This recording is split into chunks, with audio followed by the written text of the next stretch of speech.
ici Nurski. Je ne sais pas si vous avez remarqué, mais le temps commence tranquillement à se refroidir. Et qui dit saison froide, dit également saison du rhume et de la grippe. Pour vous aider à passer à travers ce coup de froid, j'ai décidé de faire une vidéo pour vous expliquer la différence entre le rhume et la grippe, mais également notre nouvelle amie, la COVID. À la fin de la vidéo, je vais vous rappeler les moyens pour éviter les transmissions, les moyens de prévention et aussi quand aller consulter un médecin pour éviter de longues heures à la clinique, à l'urgence pour finalement vous dire de retourner à la maison puis de vous reposer. Sortez vos crayons, c'est le temps de prendre des notes. Premièrement, le rhume. Le rhume est causé par beaucoup d'allergènes et aussi beaucoup de virus. Mais le virus le plus connu est le rhinovirus. Ce virus s'attaque aux voies supérieures, c'est-à-dire la gorge et le nez. Les signes et symptômes connus sont les maux de gorge, le nez congestionné, les toux grasses, qui veut dire que quand vous toussez, vous crachez. Ensuite, les fièvres légères, j'expliquais un peu plus tard pourquoi j'ai fait la différence avec le mot légère, des douleurs musculaires légères aussi. Dans la mesure où ça peut être dû à cause de plusieurs allergènes, le rhume est quelque chose qu'on trouve tout au long de l'année, il n'y a pas vraiment de moment précis, et dure normalement moins de 7 jours. Deuxièmement, la grippe. La grippe est causée par un virus qu'on appelle influenza qui s'attaque aux voies supérieures et inférieures. Normalement, c'est un virus qu'on retrouve plus souvent entre l'automne et le printemps. C'est pour ça que la vaccination, normalement, est de novembre en avril. On va en parler un petit peu plus tard. La grippe dure normalement 7 à 10 jours pour les chanceux et jusqu'à 2 semaines pour les gens qui sont un peu moins chanceux. Les signes et symptômes s'apparentent beaucoup à ceux du rhume, mais on va rajouter maux de tête, frissons, toux sèche ou grasse. Et la fièvre est un peu plus brusque et un peu plus forte, ce qui veut dire qu'elle peut aller jusqu'à 40 degrés. Et les douleurs musculaires sont un peu plus intenses. Et troisièmement, le COVID. Le COVID est causé par le coronavirus, qui est une infection qui attaque les voies supérieures et inférieures. Les symptômes ressemblent beaucoup à ceux de la grippe, mais on va rajouter avec ça une perte d'odorat et de goût.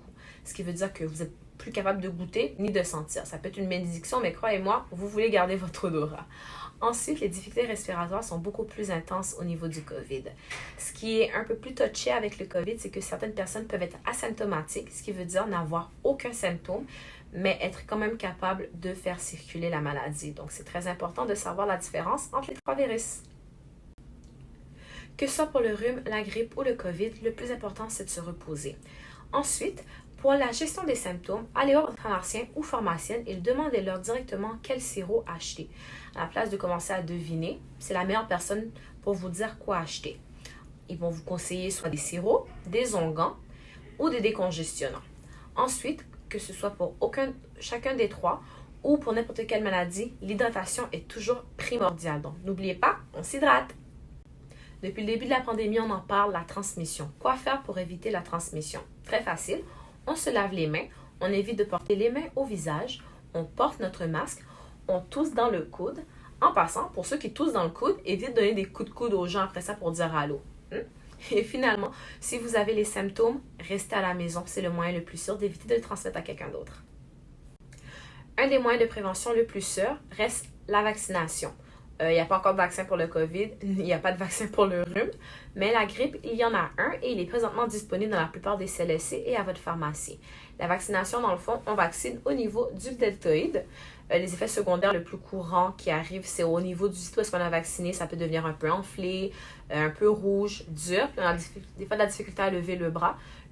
Tylenol, compresse d'eau tiède ou froide, dépendamment de ce que vous préférez. Et le tour est joué. Donc, si vous êtes quelqu'un qui vous fait vacciner, je vais vous laisser le lien et vous irez sur Clic Santé prendre vos rendez-vous pour votre vaccin de la grippe.